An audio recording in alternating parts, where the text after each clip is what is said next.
On February 17, 1972, hundreds of well-wishers gathered on the south lawn of the White House, President Nixon's departure for China, looking to be part of what would become one of the most important diplomatic trips in U.S. history.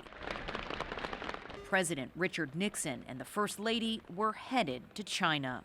We, of course, are under no illusions that 20 years of hostility between the People's Republic of China and the United States of America are going to be swept away by 1 week of talks.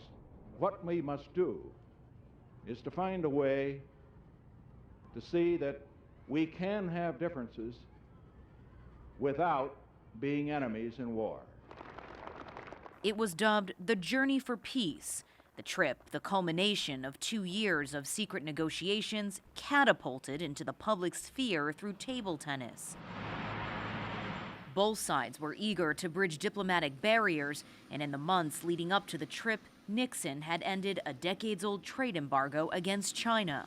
My grandfather thought about China for a long time before he went to China. Of course, he wrote an article in Foreign Affairs in 1967 about how China would be a key element towards winning the Cold War and ending the Vietnam War. The 8-day trip involved high-level meetings with Chairman Mao Zedong and Premier Zhou Enlai, but also cultural exchanges, including a visit to the Great Wall, the Peking Zoo, and a number of banquets. I think the hospitality the Chinese people demonstrated to my grandfather and other leaders of the United States and around the world that China was a country that you could work with.